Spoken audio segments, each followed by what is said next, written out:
bahwa semua yang dilakukan oleh Yosua kepada bangsa Israel dilakukan atas perintah dari Allah. Di sini kita melihat apa yang telah dijanjikan oleh Musa kepada bangsa Israel. Dan untuk menggenapi itu, ada satu syarat bahwa bangsa Israel harus mengikuti Allah dengan sepenuh hati. Pembagian-pembagian yang seperti itu dilakukan supaya nantinya nggak ada tuh keributan di antara keluarga.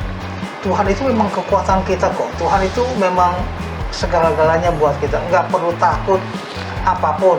Kalau Tuhan sudah janji, Tuhan pasti kasih.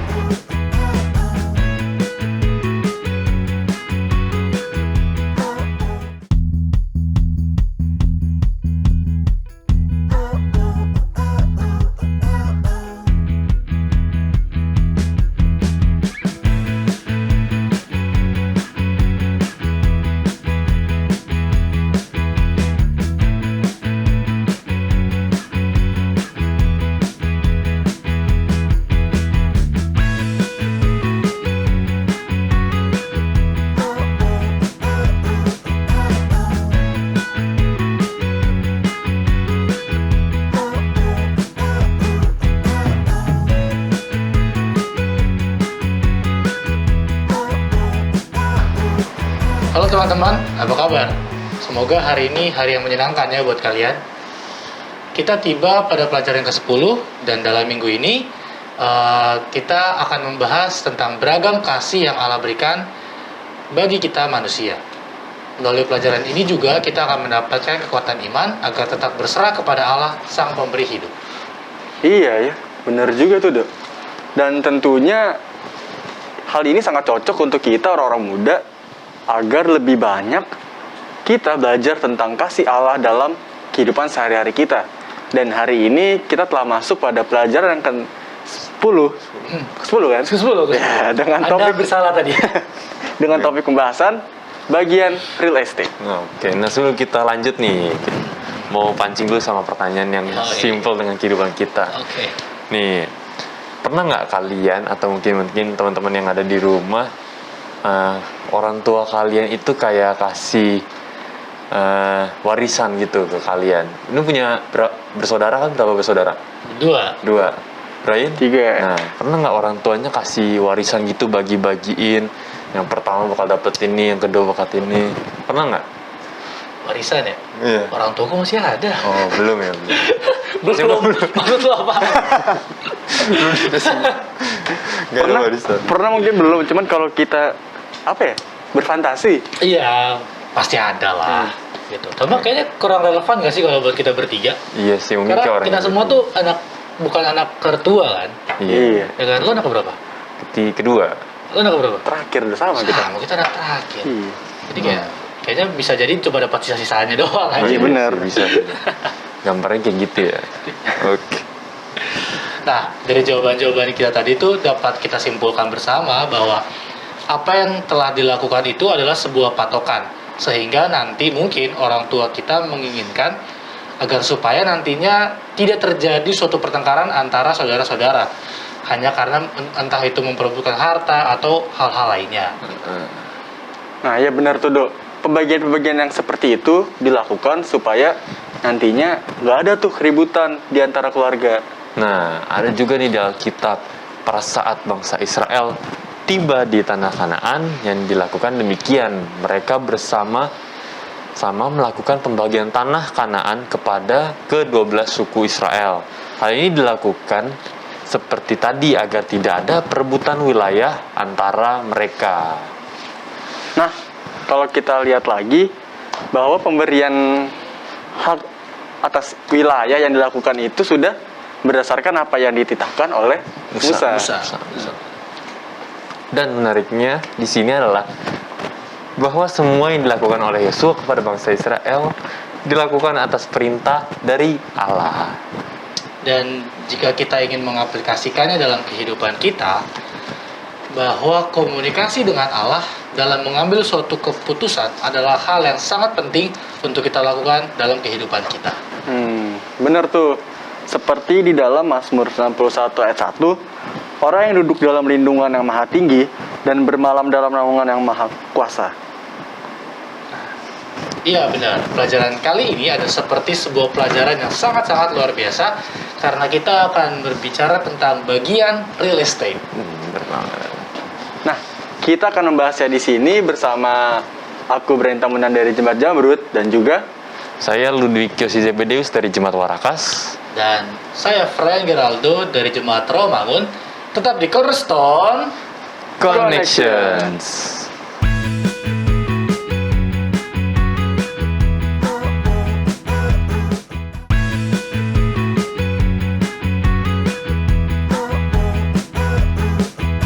Kembali lagi di Cornerstone. Connections. program ini hadir untuk menuntun kamu semua kepada Alkitab agar dapat melihat kasih besar Allah dan manusia. Jika kamu mencari firman Allah yang benar, Cornerstone Connections menyajikan Alkitab dan menantang kamu untuk menghubungkannya dengan kehidupan nyatamu.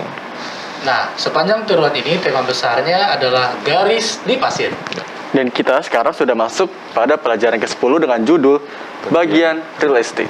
Dan ayat intinya terdapat di dalam Yosua 14 ayat 9. Dikatakan, pada waktu itu Musa bersumpah katanya, sesungguhnya tanah yang diinjak oleh kakimu itu akan menjadi milik pusakamu dan anak-anakmu sampai selama-lamanya, sebab engkau tetap mengikuti Tuhan Allahku dengan sepenuh hati.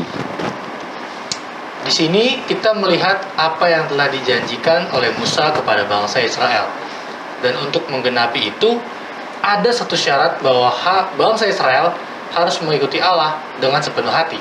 Benar banget tuh, Do. Itu adalah syarat yang utama untuk mendapatkan apa yang telah dijanjikan oleh Allah. Dan tentunya itu juga sebuah dari buah penurutan.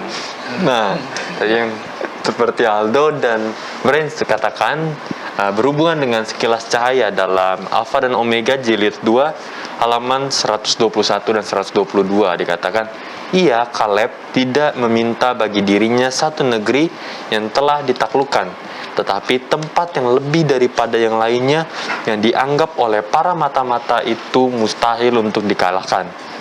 Kepada masing-masing telah diberikan menurut kadar imannya. Orang yang tidak percaya telah menyaksikan kegentaran mereka menjadi kenyataan.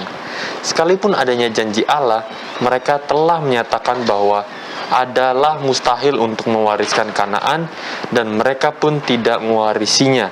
Tetapi mereka yang berharap kepada Tuhan, yang tidak melihat kepada kesulitan-kesulitan yang akan dihadapi lebih daripada kekuatan penolong mereka yang maha kuasa, telah memasuki negeri yang baik itu. Nah, dari bacaan yang tadi dibaca sama Ludwig, kadang apa yang sudah menjadi kehendak Allah atau yang sudah ditentukan oleh Allah itu terlihat mustahil gitu dalam kehidupan kita. Namun, kita tetap harus percaya bahwa oleh karena kuasa Tuhan, maka semuanya itu dapat terlaksana dengan baik. Nah, di sini juga dapat kita lihat bahwa bangsa Israel itu tidak pernah berpikir untuk dapat menduduki tanah Kanaan, tapi karena tuntunan Tuhan dan juga karena mereka menyerahkan diri kepada tujuan Allah dalam hidup mereka, maka akhirnya kita dapat melihat bahwa terlihat kesuksesan di sana. Nah, hari ini sebelum kita diskusi, aku pengen bacain satu pandangan lain dari Anne Baxter, artis Amerika Serikat, pemenang Academy Award pada abad ke-20. Dia mengatakan, dalam hal-hal yang penting, kesatuan, dalam hal-hal yang meragukan kebebasan, dalam segala hal kemurahan hati. Dan satu lagi pandangan lain dari Edward Albert, aktor film dan televisi Amerika pada abad ke-20. Dia mengatakan keberanian hanyalah rasa takut ditambah doa-doa ditambah pengertian. Nah, kan tadi Ludwig sudah membacakan dari pandangan lain. Nah, Kalian tahu gak sih, apakah kamu tahu bahwa umat Kristen pada abad pertengahan membuat gereja-gereja sebagai tempat suaka bagi mereka yang dituduh melakukan tindakan kriminal. Seorang yang dituduh melakukan tindakan kriminal dapat menempatkan diri mereka pada kemurahan sebuah gereja dan mendapat 40 hari kesempatan untuk diadili oleh pemerintah setempat, atau mengaku dan pergi ke pengasingan, meninggalkan negara itu.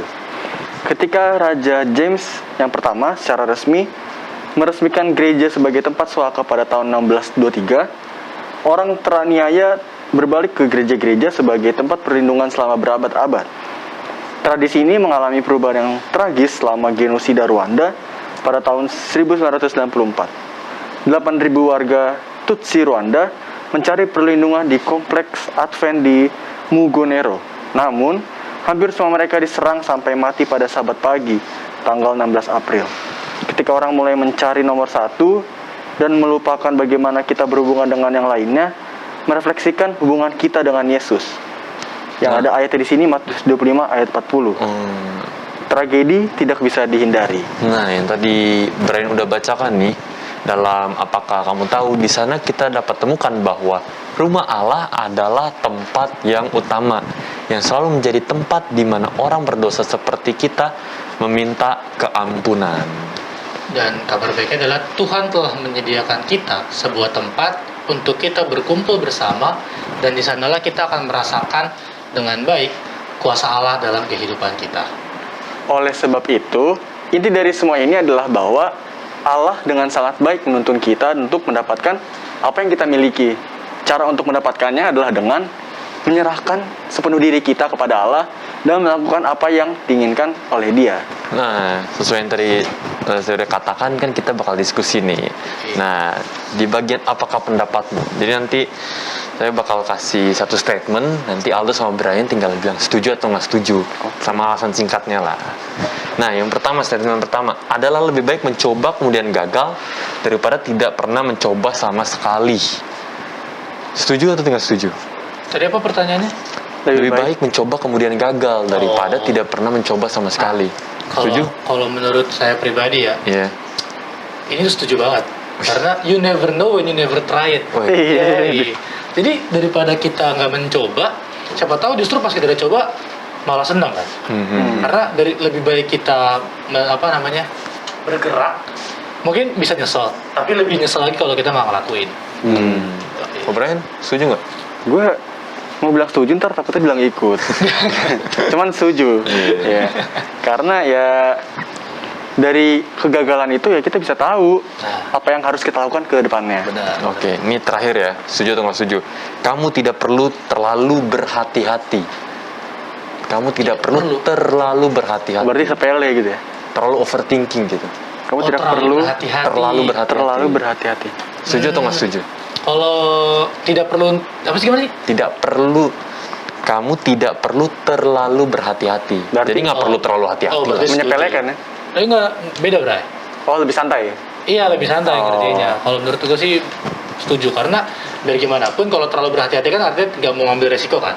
Sementara kalau kita nggak pernah berani untuk ngambil resiko, ya hidup kita gitu-gitu aja. Benar-benar. Bukan gitu-gitu aja juga, Dok. Cuman bisa dibilang terjebak juga Nah, dalam iya. kehati-hatian. Benar. Iya, kayak nggak mau ngambil keputusan segala macam, mau mana-mana aja akhirnya. Takutnya jatuh sendiri. Benar. Benar. Udah segitu aja ya. Yoi, kan waktunya udah ada. Nah, teman-teman, sudah kita diskusikan bersama kan sekarang. Tapi sepertinya ada beberapa hal yang masih belum dapat gitu, paham kesimpulannya kayak gimana. Alangkah lebih baiknya kayaknya kita berdiskusi sama Pak Pendeta. Benar banget. Oke teman-teman. Nah, kita sebentar lagi akan berdiskusi bersama dengan pendeta. Jadi jangan kemana-mana, tetap di Cornerstone Connections.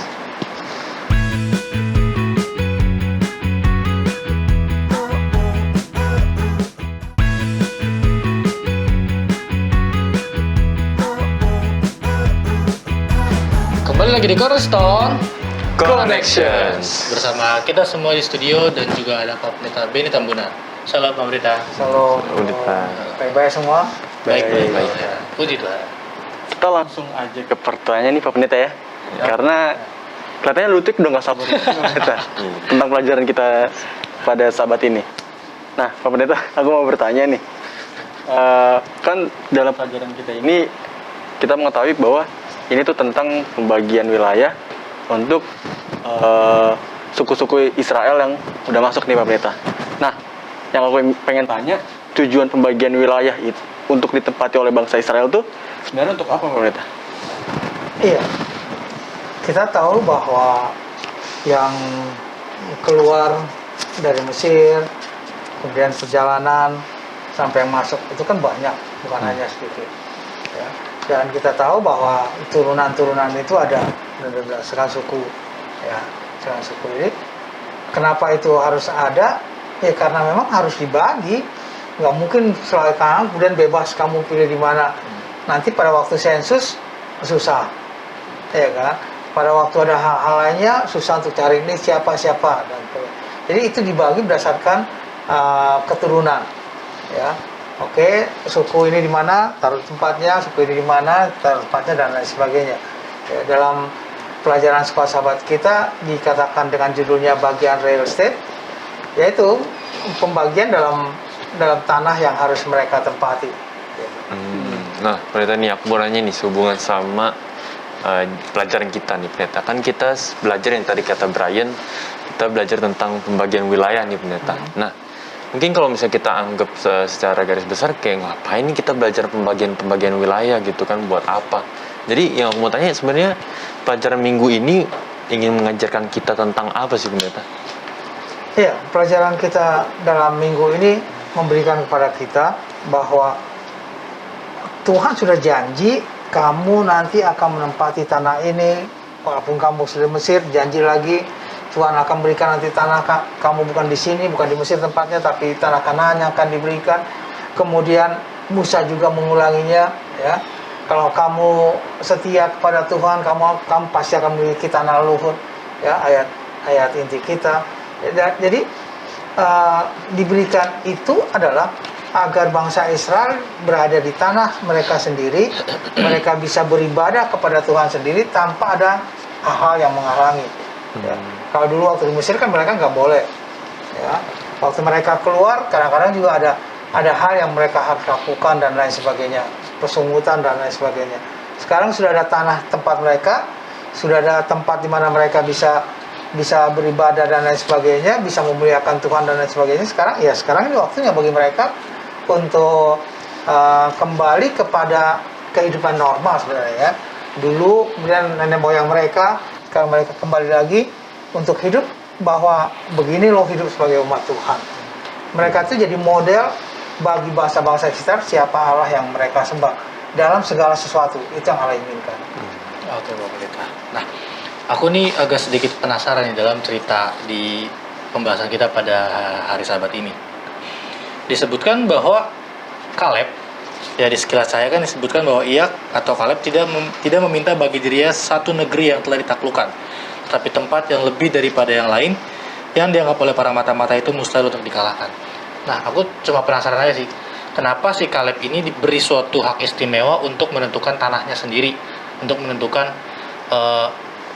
milik pusakanya sendiri lah. Karena kan kalau dibandingin dengan suku-suku yang lain, wilayahnya itu dibagi gitu, tapi Kaleb meminta tanahnya sendiri. Itu kira-kira gimana Pak Pendeta?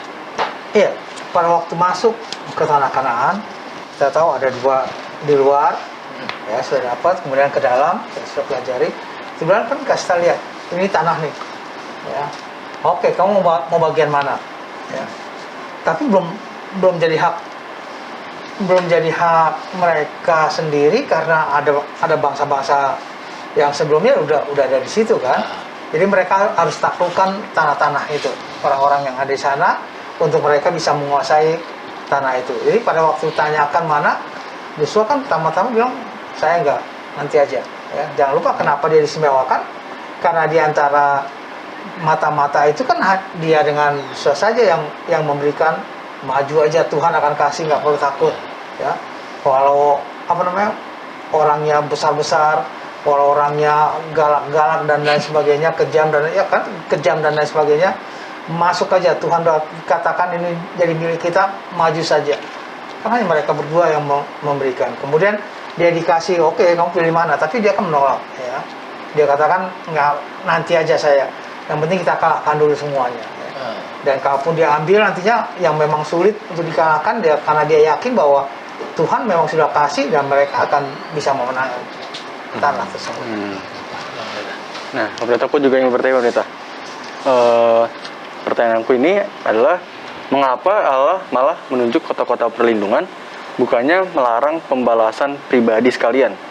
Nah, kan di sini bilang kalau Allah menunjuk kota-kota perlindungan. Nah, maksudnya ini ke arah mana sih? Allah mengarahkan umatnya ini? Iya. Ini dalam kehidupan yang banyak orang, ya, banyak tabiat dan lain sebagainya, pasti ada senggolan-senggolan, ya. Ya di kelas saja lah, di kelas cuman misalnya 30-40 orang, ya. Kalau tempat lain mungkin ada yang sampai 60, pasti ada aja yang bikin berantem gitu, ya. Oh, banyak. belum dengan kelas lain, Belum. yang sudah tambah apalagi nih jutaan, ya, jutaan. Pasti ada baik sengaja maupun nggak sengaja dilakukan, akhirnya berantem, ya. Jadi Tuhan memberikan ada tempat yang harus diambil, dikosongkan, itu sebagai tempat perlindungan, namanya kota-kota perlindungan, ya. Ada 6 tempat ditentukan tempatnya. Jadi kalau orang yang tanpa sengaja misalnya membunuh temannya, ya, Sengaja bunuh. takut, ya, takut, kan bisa saja melakukannya, kemudian nggak tahu malam misalnya gimana, Oh, ya. iya, benar juga. Kemudian tanpa sengaja melakukan kejahatan, kemudian dia keluarganya mau balas, wah kamu nih ini nggak, padahal dia nggak sengaja sebenarnya. Dia harus cari keadilan kemana, maka dia bisa lari ke kota perlindungan itu. Kalau sudah sampai kota perlindungan, masuk ke kota perlindungan, maka tidak boleh ada orang yang mengganggu, ya, syarat itu. Jadi begitu masuk ke kota perlindungan, nggak boleh ada orang ganggu siapapun itu. Kalau ada orang yang keluarganya yang misalnya yang dibunuh oleh orang tersebut, kemudian masuk juga kota itu, kemudian bunuh dia, nggak boleh. Jadi pada waktu masuk pun, maka orang itu dilindungi, semua hak-haknya dilindungi sampai nanti adanya pengadilan yang diberikan pada mereka, ya. Kalau dulu orang-orang ada misalnya, kalau dulu di atas-atasnya itu, kalau berkelahi antara gam dan sebagainya itu tangannya mesti di kepal gini gitu. Wah, itu kalau di kepal begini walaupun lewat ini nggak dipukul gitu, ya. Tapi kalau lepas bebas dipukul, ya, seperti itu. Jadi ada perjanjian yang kadang-kadang lucu juga orang. Nah, apaan sih ini, kalau memang ketemu ya? Iya, benar-benar. Ya ini Pukul aja aja harus, ya. gitu. Iya, gitu. Tapi perjanjian. Nah, Allah membuat kota-kota perlindungan itu agar orang Israel yang tidak mendapatkan keadilan, yang belum mendapatkan keadilan juga bisa lari ke sana dulu. Mereka bisa tinggal di sana sampai nanti misalnya ada pengadilan, ataupun sampai nanti imam itu ini sudah meninggal, baru mereka boleh, kamu boleh kembali pada keluargamu. Tapi selama dalam kota itu, maka mereka memang dilindungi. Dan itu ada dekat-dekat dengan, tidak begitu jauh dari kota-kota mereka. Ada 6 tempat yang disediakan. Nah, ini Pendeta, aku mau nanya nih. Tadi kan baca tentang sekilas cahaya nih. Nah, terus di situ ada satu statement tentang kepada masing-masing telah diberikan menurut kadar imannya. Nah, berarti maksudnya apakah orang yang mungkin imannya sedikit, yang nggak tahu ya alat ukur imannya kayak gimana ya, nggak tahu imannya kecil atau enggak, tapi apakah gambarannya seperti orang yang imannya kecil, daerahnya kecil, orang yang imannya besar, daerahnya besar, apa seperti itu atau bagaimana Pendeta tuh? Ini biasanya kita coba bayangkan, ini sekarang masuk satu kota, ya, kemudian suruh pilih, pilih mana, ya. Pasti kan orang-orang yang cari amannya yang mana nih, ya kan? Saya di sini, ya, atau yang dekat, saya di sini. Sementara kalian kan ini tanah masih banyak, semuanya takut ke kota sana.